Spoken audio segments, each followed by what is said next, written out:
country, as a voter, as a taxpayer, and as a citizen of the world. Two important stories we bring you this week. There are lots more that we should have spoken about, but unfortunately time is not on our side. I really would have wanted to take a look into the shenanigans going on in the city of Johannesburg. You'd recall last week we had a conversation with Silas Brink, who is this national spokesperson for the Democratic Alliance, and we had a conversation about the coalition mess going on in the city of Johannesburg. The latest updates and developments is that Thapelo Ahmed has been installed as the mayor of the city of Johannesburg. He's from Al Jama. And what we then subsequently saw that is that Kenny Kunene has been installed as a PR councillor and has now been appointed to Thapelo Ahmed's mayoral committee. Yeah. And in the mayoral committee, he has Kenny Kunene as the head of transport. The interesting development here is that while the Patriotic Alliance insisted that they wanted the position of MMC of Economic Development, they have since not taken that position. Thapelo Ahmed didn't give them that position. It makes me question whether or not they were negotiating in good faith with the Democratic Alliance. But unfortunately, we're not bringing you that story today. We'll take a look at that story at a different time when we have more developments around it. The story that we are bringing you today is the rapid and insanely quick rise of stock theft in this country. A gruesome story broke out this week of people having been killed in the Eastern Cape, in the BG area, because of stock theft or stock theft related crimes had taken place over there. But there's a more important question to ask. How then should this be dealt with as a crime? There are various stock theft units within the South African Police Service operating in vulnerable areas, but yet it persists as a crime. Stock theft also has a particular socio-political history in the country that spans beyond, or at least far before our democracy came into play. And that history, is it at play today, or is it completely just a economic sabotage taking place here? The impact of stock theft on livestock farmers in this country is in excess of 1.4 billion rand a year. I'll repeat that, 1.4 billion rand per year in South Africa. That is the financial impact of stock theft. And then we bring you another important story. There are various Africans that have fought in the war in Russia against Ukraine, the Russian war against Ukraine. They've been conscripted into the military combat of this war through a company called the Wagner Group, which is a military conscription company, privately owned, that provides soldiers to various militaries across the world, but more predominantly the Russian military. This company is a Russian company and has operations around the world. It, through its prisons, have been conscripting and recruiting Africans that have been imprisoned within Russia, given undue sentences and oftentimes for inexplicable crimes. One particular gentleman, a Zambian man, who was imprisoned and sentenced, a 37-year-old Zambian man, imprisoned and sentenced to 7 years in jail. He was told that if he fights in the war, that his sentence will be condoned. What does that mean? That if he fights in the war and the war comes to an end, he will no longer be a prisoner. He will be free. And that incentive led him to fight the war. He died. Another Tanzanian student, 23 years old, also fought in this war and died. Oftentimes, the families and the governments of these African students and African men are not notified of their deaths within good time. It took months for the Russian officials to notify the Zambian authorities that a Zambian man who was in their prisons, conscripted into this war through the Wagner Group, has died in combat. This recruitment is ongoing, and many African countries have been warned against this by the United States. But more similarly, the Zambian government released a statement warning people not to do this. In fact, the family of the Zambian man had warned him to not take up this offer and be conscripted into the war. But he was desperate to get out of jail, and he thought this was his way out. What does this mean for diplomatic ties between Russia and Africa? What does this mean for diplomatic ties between the US and Africa? The US being the biggest investor as far as trade is concerned into the African continent, making pleas with African countries to not cooperate with the Wagner Group as well as the Russian authorities. That story also coming up on the show for you today. Give us a call, 086 000 2032, 086 000 2032 if you would like to be a part of the show and leave a comment. If you just want to send us a WhatsApp voice note, you can do so on 0614 104 107, 0614 104 107. My name is Oliver Dickson. Thank you so much for joining us. We begin on the other side of this. You are listening to This Week Today on the Station of the Year.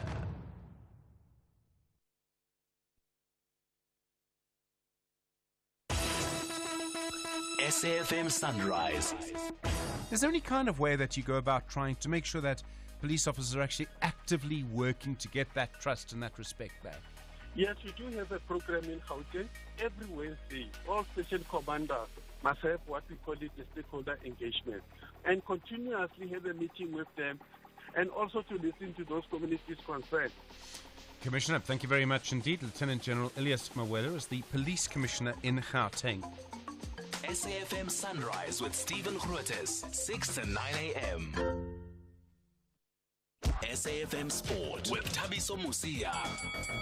The Proteas appointing 2 new coaches, and the director of cricket at Cricket South Africa, Mr. Enoch Nkwe, joins us on the line. Maybe let's start with a reminder, DOC, about the decision to appoint 2 different coaches. Yeah, look, I mean, there's a whole lot of factors that actually led to that. I've basically done some sort of research, but in terms of the evolving world landscape of cricket globally, you got to become realistic and say, okay, how do we manage the workload of coaches in general?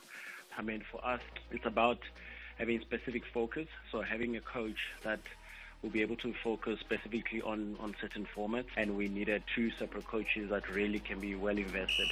This is SAfm Sport with Thabiso Musia.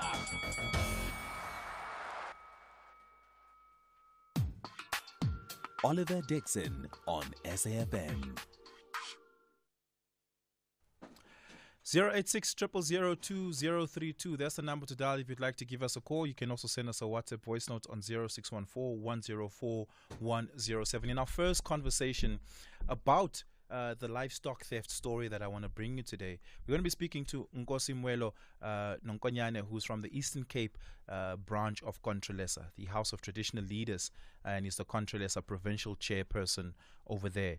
And this is a mind-boggling story. 1.4 billion rand to the economy, infecting livestock farmers in very, very significant and incredible ways. An insidious crime, really, if you think about it. An ongoing crime that the police seemingly cannot get a grip on. And that is the story I want to bring. If you've experienced stock theft before, I'd love for you to speak to me about this. Give me a call, 086 000 2032, 086 000 2032. I'm also taking your WhatsApp voice note on 0614 104 107. Let's start our first story. Joined by, as I said, Nkosi Mwelo Nonkonyane. Nkosi, thank you so much for your time. Really do appreciate it, Nkosi Nonkonyane. I want to start here. As Contralesa, how concerned are you about the prevalence and the rise in stock theft, particularly in the Eastern Cape?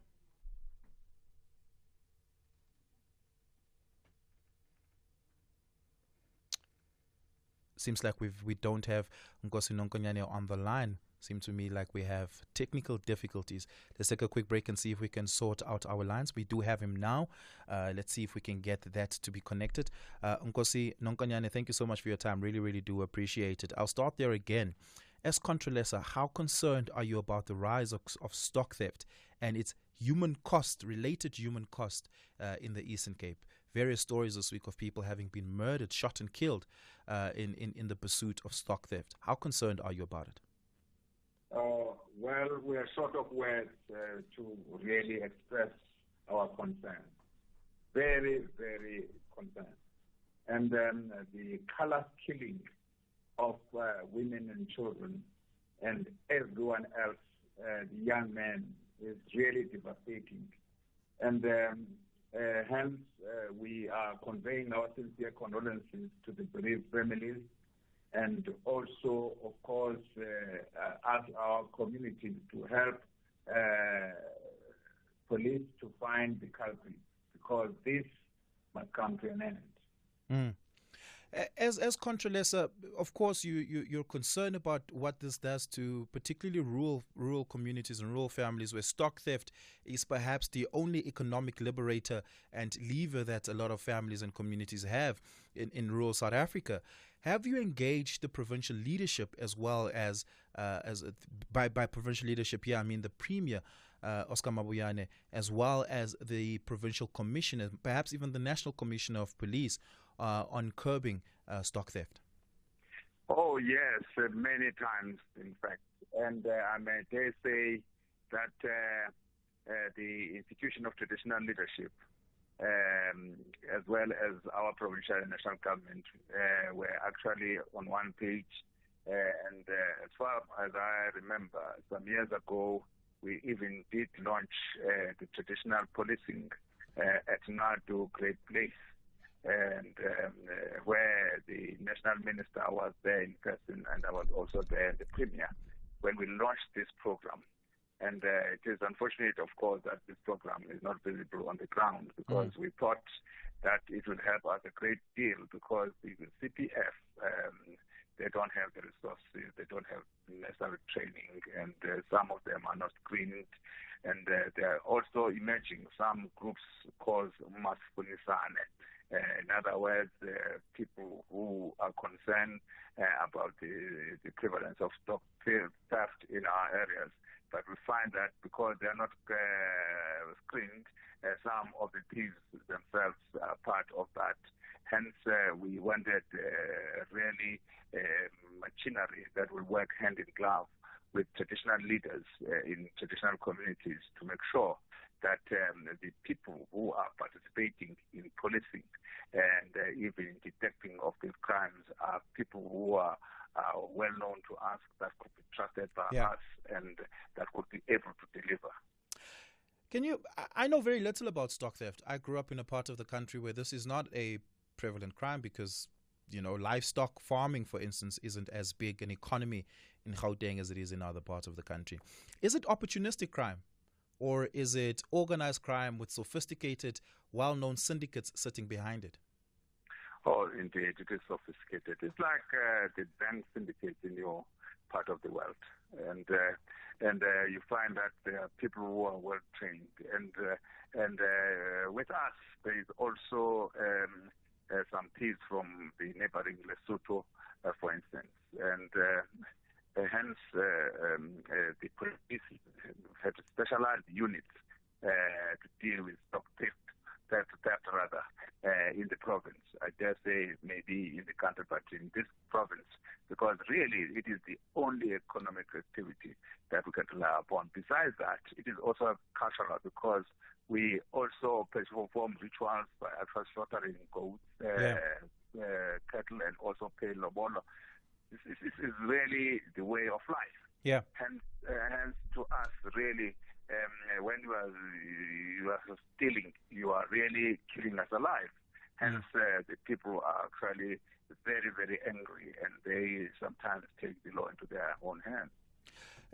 So my question about it being an organized crime with a sophisticated syndicate sitting behind it is to ask this question. Is the South African Police Service stock theft units well equipped with crime intelligence to be able to crack down on these syndicates? Oh, well, yes, but of course, there's some criticism in very few of them, because many of them are dedicated policemen and women, and but unfortunately, amongst themselves, there are few who are actually changing their image, because I remember in several other cases, they are implicated of having some alliance with this syndicate, those few. Hence, we thought then that the establishment of the traditional policing will be able to work hand in glove with the police, and with a view to really stamp this thing out and nip it in the bud, as it were. If you're just joining us, I'm in conversation with the Eastern Cape House of Traditional Leaders and Controlesha Provincial Chairperson, Nkosimwelo Nonkanyana, about stock theft, the rise of stock theft, particularly in the Eastern Cape, that has resulted even in human life cost associated with it, and it's completely gotten out of hand, happening in the most insidious and egregious ways. If you've experienced this or have an opinion on this, give us a call. The number to dial is 086, my apologies, 086 000 2032. That's the number to dial. Remember, you can stream the show live. You can watch us on our YouTube platform. You can watch us on Facebook as well as on Twitter. We bring you the show on our digital platforms as well. I'm also taking your WhatsApp voice notes on 0614 104 107. Nkosi Nonkonyana, I want to bring in the element of the traditional policing that you had spoken about. Can you explain to us in a nutshell what the traditional policing operation is, how it works, and what its relationship with the state is?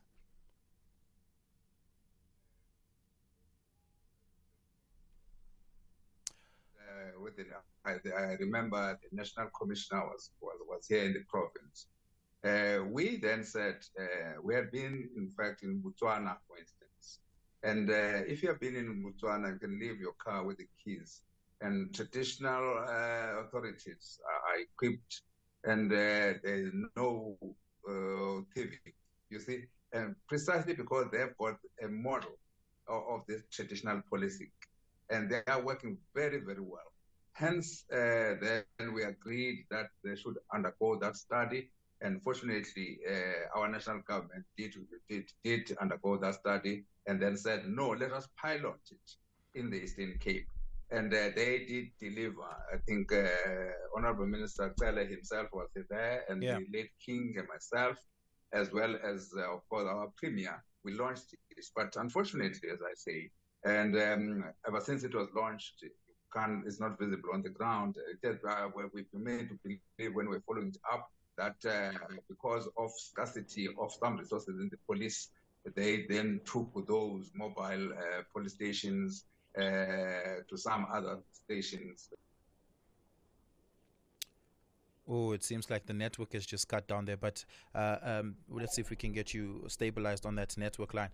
Has the partnership been effective in slowing down and curbing stock theft, or has it not yet reached a point where it has become effective? The traditional policing, I can say, it is not yet really.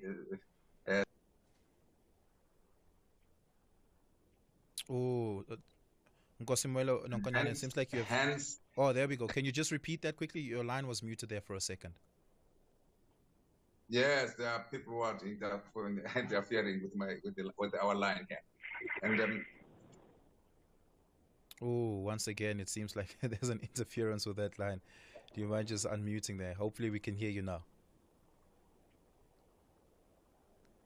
We last launched it. Oh, there we go. Now I'm going to have to ask you to start over again there because that line kept getting interrupted. The traditional policing has not yet started. We merely launched it, and it started, I think, in Nadu Great Base, and when we saw it, but in some others, they did not. Hence, even our Premier did promise when he was opening a provincial house that, of course, in each traditional authority, they will start up with first sizable number of young men and women to further this program. But unfortunately, it has not taken, because there was the COVID, and of course, there was scarcity of resources they shared with us, we understood. And hence, I can say then that it is unfortunate in that sense, because of this pandemic and also, of course, of scarcity of the resources as it now. Yeah. But the criminals are taking advantage of the situation. As you may know, in Majola, as I speak now, the young men are flocking there to fight, and we are actually day in and day out actually monitoring the situation closely. And in Kunu, it has happened now. Ooh, the line is choppy there. But let's see. We really. Ngosi Nonkonyana, I'm going to have to pause you there. The line is just not stable with us right now. Yeah, let's see if we can get you on a stable line over there. But let's go to our telephone lines. Give us a call, 086 0002032. Anonymous in Mpumalanga, good evening. How are you, Oliver, man? I'm well, so How go are ahead. you? I'm well, go ahead. Yeah, I'm good, man. I just want to comment on this stock theft. I think it's something that will not be eradicated immediately because this is a serious syndicate that is happening. You'll find most of the places where this is happening, the police are involved. You'll find even the Metro Police are involved. They are one who actually assist in escorting these people. So I come from a small town there in the Free State, in Raids. There was a case whereby even a traffic cop was involved. But to date, they are not arrested. There was also another policeman who's in charge of this section whereby they deal with this stock theft. There are many police there who died. Some of them committed suicide because they were trying to catch those syndicates. But because there are people higher there, they are trying to block all these things. So it's a bit a difficult one because it needs a serious intervention from the high level. Because locally here it will never be solved. It needs a serious intervention because the people who are involved there, the police themselves are part and parcel of this criminal activity. Thank you so much for bringing that to our attention. Really do appreciate it. Ngosi Nonkonyana, is that something that commonly happens? Is it something that you experience in the Eastern Cape, where the police are part and parcel of these syndicates that scavenge these communities and perpetuate stock theft at levels we've never seen before? Oh, Ngosi Nonkonyana, I'm just going to ask you to. Hello? There we go. Yes. No, I think I remember two cases. I was a magistrate in Idujwa, and I passed that small town one time, and I met one person who knew me and said, no, there was a vehicle that was been stolen right now. And I went to Patawa. When I came back and I saw that vehicle, and when I then stopped, they rushed, and I rushed to the police station myself. And when I reported back to the police, they said, well, some of these police are working with this syndicate. Thank you, Chief, that we have reported. But that vehicle was not found at all, precisely because of this perception. Again, in Umtata, similar thing. And you find, therefore, that some police, unfortunately, few, I must say, not all of them, because many of them are actually doing a good job, I must say. But there are very, very few who are tainting the image of good policemen and women who are doing a lot of that. But that's why I agree with the caller. Indeed, there are some.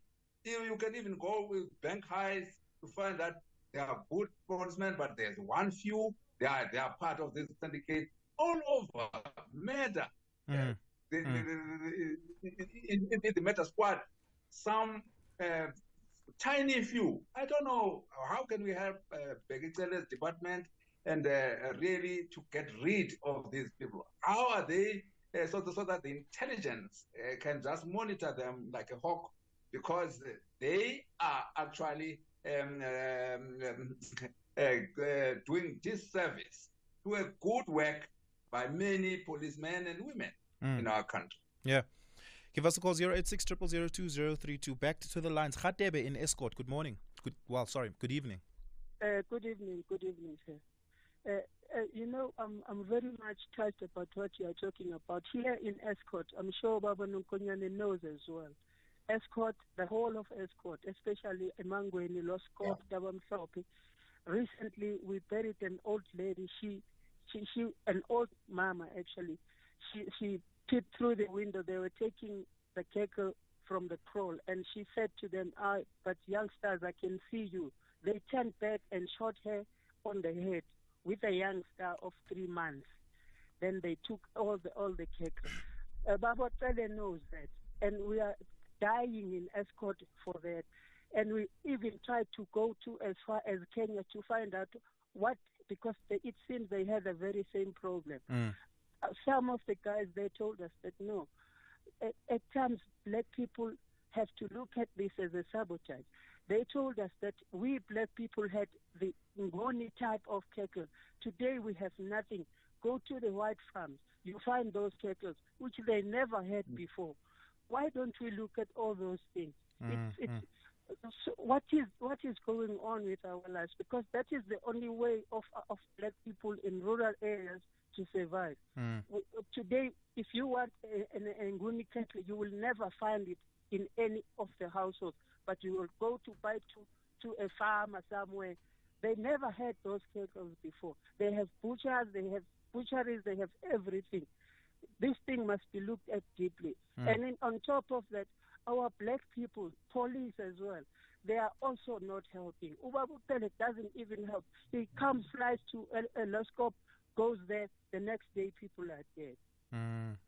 Thank you so much for that, Khadeber. Appreciate your call. Really, really do appreciate it. Sad to hear what has happened in Escort. Let's have a listen at some of your WhatsApp voice notes. Good evening, Oliver.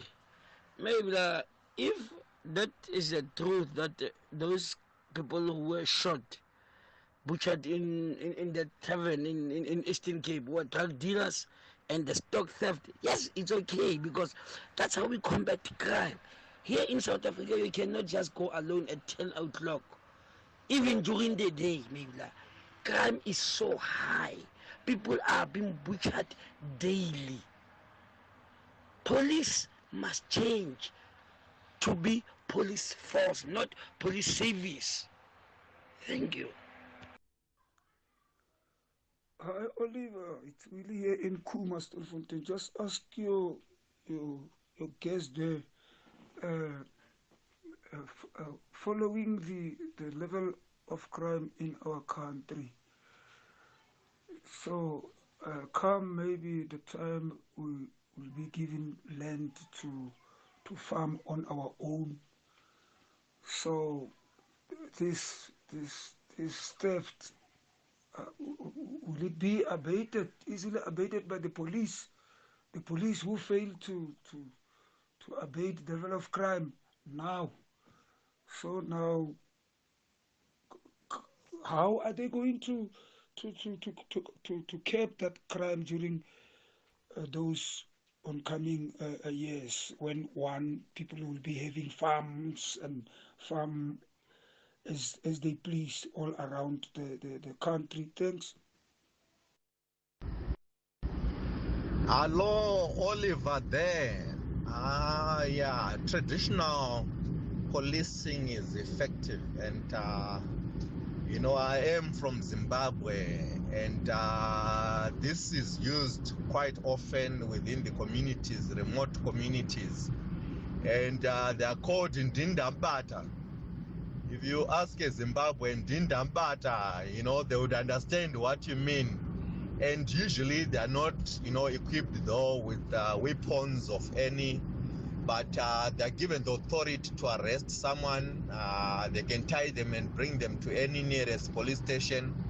And it seems that there is some form of reward once they catch someone. So they're not usually rewarded just for having not done anything, but once they catch someone, assist in catching someone, they are rewarded. So it is an effective. I'm not sure how the Eastern Cape can learn from Zimbabwean system, or whether it's actually formalized or in some way. But yeah, in Zimbabwe, it's an effective one. Yeah, thank you so much for those voice notes. Really, really do appreciate it. Nkosi Nonkonyana, if we can end the conversation here with this question. What is your plea to the President and the Minister of Police about immediate interventions that they can do without much resources or without much paperwork standing in the way, that they can do that would immediately help vulnerable communities? Oh, indeed, is to operationalize what we have agreed upon, traditional policing. It is the way. I'm glad that in Zimbabwe it's also working. I think in South Africa it can work. Again, it will reduce many young men and women in our traditional communities are actually willing to help our government to stamp out this crime in their own areas. And if they are going to be provided with training and they are there, tomorrow we can, as I indicated, when our premier did actually tell us in the House of Traditional Leaders some 2 years ago, we were very, very happy. Some of us we've already have in our database men and women that can be taken for training. And they can do that work. And many, of course, they have been part of the Community Police Forum as well. And they're doing work voluntarily. We plead with our president, with our government, with our minister, and with our premier, with all those and the authorities. Please, please, please prioritize traditional communities. This urban bias is not actually doing us any favor. Hence, we are being killed, we are being butchered, and yet the majority of the majority are in those traditional communities. These are the people that have put our government in power, and please, the government must actually yield to this message from Contralesa and to all our leaders in the country to really help traditional leaders, restore powers and function to traditional leaders. We will work with our government. We will make sure this government is turned from this status, junk status, where it is. If and only if we work together. Fortunately, the Constitution has got a model of cooperative governance. We are keen to cooperate with our government to make sure that it succeeds. How I wish they are hearing this plea, and so that we can really work hand in glove with them. And this is very, very urgent. Our people are dying. Our people are actually living in fear. The criminals are taking over the freedom that has been fought so hard by the rural prisons. Thank you. Thank you so much, Nkosi Mwelo Nongonyana. I really, really do appreciate it. The provincial chairperson of Contralesa in the Eastern Cape. Let's take a quick break. On the other side of this, we speak to Lennon Ndebele, a News 24 Africa desk editor, about Africans being used as mercenaries in the war between Russia and Ukraine. Here, there, and everywhere. SAfm 104.3 FM in Rustenburg. SAfm has signed a code of conduct that is enforced by the Broadcasting Complaints Commission of South Africa. Under the code, we are committed to giving news that is accurate, comment that is fair, and programming that is not harmful, does not amount to hate speech, or contain violence or explicit sex. If you think we are not living up to that code, then you can inform the Broadcasting Complaints Commission of South Africa. Direct any complaints in writing to the Broadcasting Complaints Commission of South Africa. PO Box 142365, Craig Hall 2024. Fax to 011-326-3198 or an email to bccsa@nabsa.co.za. For more information, please visit www.bccsa.co.za. You are listening to This Week Today on the Station of the Year. 20 minutes to the top of the hour. Very sad story. 2 Africans have lost their lives in the war between Russia and Ukraine. One man being a man from Tanzania, a student from Tanzania, 23-year-old student from Tanzania, and the other being a 37-year-old man from Zambia. What were they doing? Why did they lose their lives? They've been conscripted into the Russian war with Ukraine by a company called the Wagner Group, which is a private military operation group that fights in wars on behalf of countries. That's what it does. It's a Russian-based company, fights wars across the world, really, where governments that are under-resourced needs them. But they predominantly are now involved in the Russian war against Ukraine. In particular, how they recruit people is through prisoners.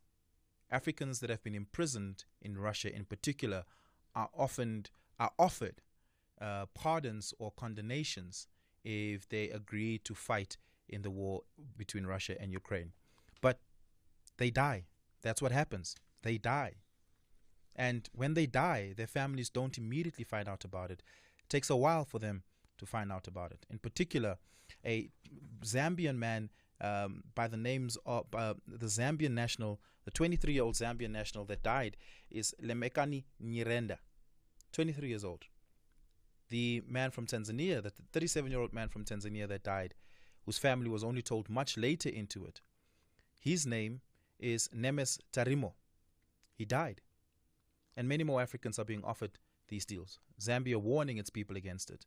And many African countries also releasing warnings against it. The US in particular, while on its roadshow across the continent through its US Treasury Secretary, are also warning about this.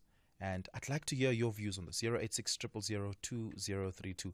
Lennon Ndebele, who's News 24's Africa Desk Editor, is with us. Lennon, good evening. Thank you so much for your time. Really, really do appreciate it. I've just cited 2 cases, but are there more that we don't know about? Well, good evening to you. Hello? Yes, I'm with you. Yeah, well, there are quite numerous cases. We will only get to know as people die, and if governments maybe start probing and talking about it openly, like what Tanzania has done. They've advised their nationals not to fight in wars that have nothing to do with them. So the more governments speak out, probably families will also open up to governments, because in the case of the Tanzanian, the family knew that he was already in Ukraine fighting with the Wagner group. They actually discouraged him, but still he went ahead with it. I mean, if they told the government what was happening, I'm sure there are quite many people in such predicaments. And do we know, because they recruit via prisoners, right? Africans that are imprisoned in Russia. Do we have any idea about how many Africans are in Russian prisons? No, there's no statistics on that. But yeah, they don't only take Africans. They just take prisoners, petty criminals, even people who are serving long jail terms, because if you go and fight there, you're paid and your sentence is commuted, and in 2 years you're out. Imagine if you're supposed to be in jail for like 10 years, you fight in Ukraine for a year and you're out. But it's quite bad for the Russian society in that. Can you imagine a rape criminal coming out way before serving his time, coming back into the community, into society? You talk about robbers and so on. It's quite bad for the social fabric in Russia. Yeah, I would imagine that this fuels up a military war industrial complex of sort, where police forces in Russia are incentivized to go and look for people to imprison for no real reason at all, so that they can feed into this war complex, because Russia's military is understaffed. We know that because they've admitted that. Yeah, you see, one unfortunate thing is that they're just taking people from prisons who are not trained in combat and so on. They're just going there to die as flies, So the more people go there, the more deaths you see on the Russian front. It's quite a sad scenario. And obviously the incentives are there. There are quite a number of individuals that have been sanctioned by the US who are working for the Wagner group within Russia to recruit these people from prisons. Yeah. Do we know anything about a statement from the AU speaking out against this at all? Well, the AU hasn't said anything. And not to my knowledge. Yeah, they haven't said anything. Yeah. Which of the African countries have come out in condemnation? Tanzania, we know, and Zambia has. But other countries, have we heard anything from Congo, from Nigeria, which has a lot of nationals living in Russia? No, we haven't heard from them. And, you have countries like Sudan, Central African Republic, even Madagascar, Libya, Mali, and at some point Mozambique, the Wagner group working there, working with governments there. So some of our African presidents are tied to Prigozhin and his army, because, I remember reading something last week where he was saying, I've got arrangements with certain heads of states in Africa. If I pull out, there'll be chaos in their countries. So there's no unity in terms of speaking out against what the Wagner group is doing.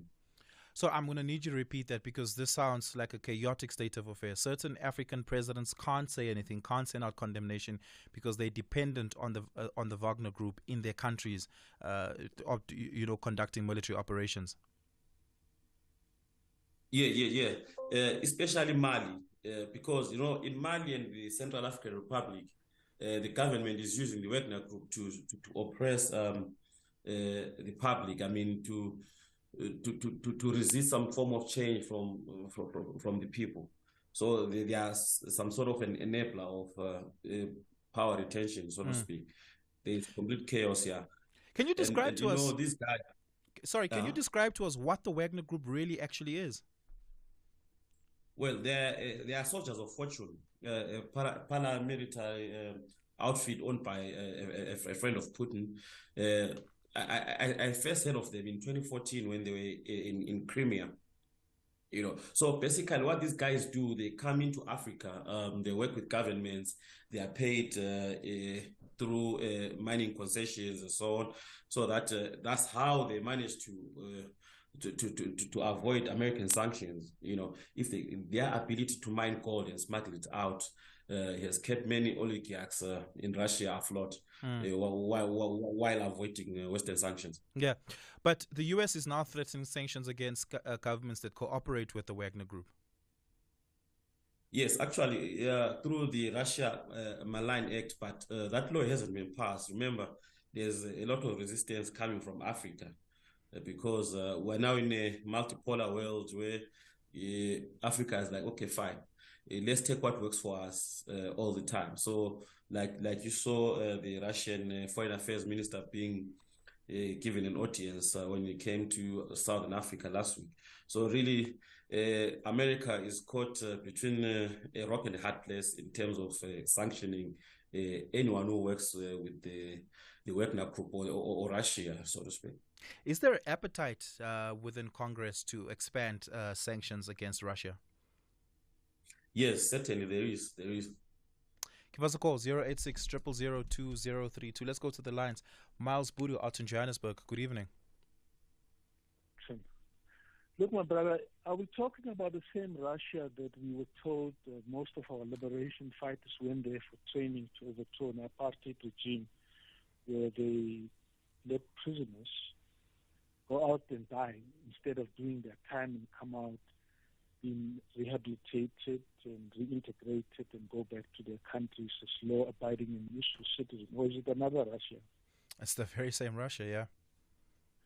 Well, I don't understand, aren't the organizations in that Russia that are pressure groups that could prevent this from happening? Because you take out a prisoner to go to war that doesn't know nothing, even how to handle a firearm and ammunition and how to survive. And is it not maybe that it is compulsory? They are forced, but come and tell us that person did it voluntarily. Look, I wish I could say those groups exist, but we don't know, right? There's a media blackout. Putin controls the entire media that's being consumed in Russia. He is the newsmaker and the news controller. So many Russians don't even know about this war happening. And South Africa is supporting Russia in all this mess that is not going to end sooner rather than later, and innocent people are dying in Ukraine. Yeah, I don't know. If you want to read anything into Sergei Lavrov's visit to South Africa recently, then you may read into it that South Africa supports that. But just coming back to this to home-based ground, Lennon. There was a SADC meeting quite recently about stability and peace and security in SADC, in particular in Swaziland. Did the Mozambique issue at all come up? Not to my knowledge, but they spoke about it basically like a small review of how they are faring this year so far. But nothing major was discussed about Mozambique. So there's no concern of the Wagner Group operating in Mozambique? No, the Wagner Group pulled out of Mozambique just early last year, when SADC and the Rwandan forces became the major players. They remember at the time when the Wagner Group was in Mozambique, there was also the Dyke Group by Colonel Dyke, a former Rhodesian Colonel. So when the SADC forces and the Rwandans came in, there was no room for these private paramilitary companies. Yeah. Give us a call, 086 000 2032. Let's have a listen at some of your WhatsApp voice notes that's come through on our WhatsApp line. Oliver, I don't think the American government has got any moral authority to make the statements that they are making about the Wagner Group. Not that I'm condoning what the group is doing. Actually, they are mercenaries. But the Americans also have got their own version called Blackwater, which was started by a guy called Eric Prince.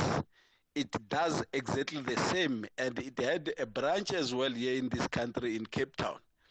The story of Mark Thatcher and the people who went to Equatorial Guinea to try and overthrow the government was through Blackwater. So America has got no moral authority to can make such statements. They are as bad as the Russians when it comes to their version of the Wagner Group, like Pretoria East. Thank you so much for that, Lucky. Appreciate it. Let me ask you, Lennon, are there American-based paramilitary groups operating in Africa? Not to my knowledge. Not to my knowledge. It's only the official army, they are having the U.S. military. Yeah. And the Navy, they are patrolling our shores and stuff. No soldiers of fortune from the U.S. There's no A-team.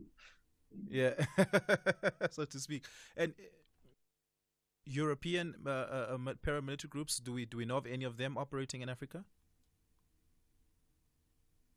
Well, not really, but he raised an interesting issue. Mark Thatcher and Simon Mann, who were going to Equatorial Guinea to dislodge Obiang. They passed through Zimbabwe, and they actually recruited guys from South Africa. Well, there are one or two people that will be linked to these kind of operations, but not officially known as outfits. I mean, the Wagner Group is a known entity. It's got offices in many African countries. It's got shelf companies in Dubai and everywhere that the US is targeting. So they are something that's an institution, so to speak. To that effect, do you ever foresee a situation where the Wagner Group can directly recruit from African states, not having to go through Russian prisons and recruiting desperate Africans in prison? Well, they are doing it in Cameroon. In Cameroon, they are doing it, and those that try to run away from fighting for them, they are followed back to their families. There's one touching case of a Cameroonian guy who worked with Wagner for a year, and then he left, but his other friends remained, and they're now in Ukraine. And when they die, the families are not told, because it seems the Wagner Group is trying to avoid paying compensation for lost lives. Yeah, in Cameroon and Central African Republic, they are recruiting. My goodness. Let's take a listen at some of your other WhatsApp voice notes coming through on our WhatsApp line. Good evening, SAfm. The issue talking African involved with Russia, it's true. Some people, there are a lot of East Africa or different countries, particularly East Africa immigrant who don't have paper, they are arrested and they recruit and they tell lie also. They said they're going to give more money, but they never give. Some people have lost their life. That's true, really. A lot of East Africa, and they were in Russia, and then some of them paper, some of them don't have paper, some of them, so they arrested those who don't have paper. And they tell lie before they say there's some money, and then nothing come out really. But that's a true East Africa. It's a lot of, we know them.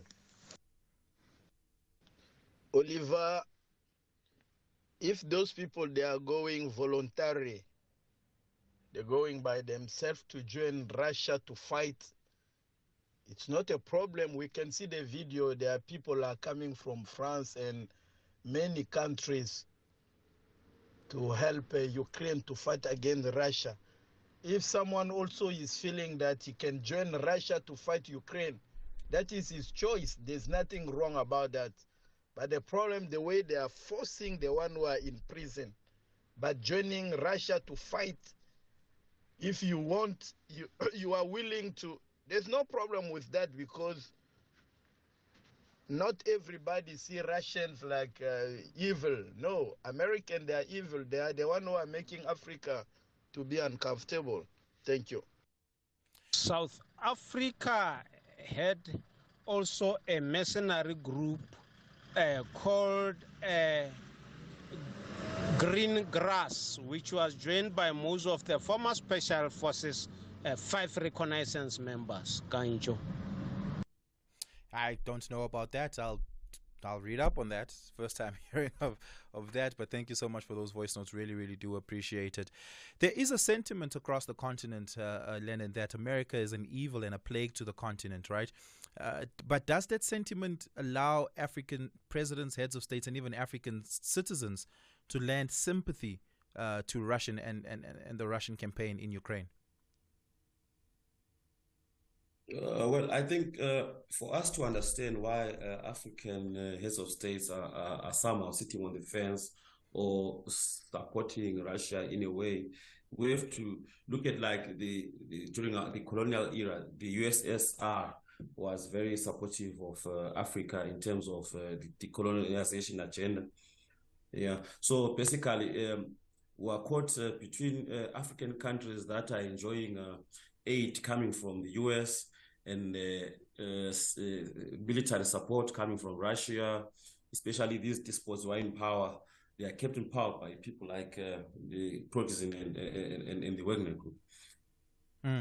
It's quite unfortunate, right? But is there any sort of internal pressure by African citizens, rising up against their own state, or at least protesting against their states for their, passivity towards Russia?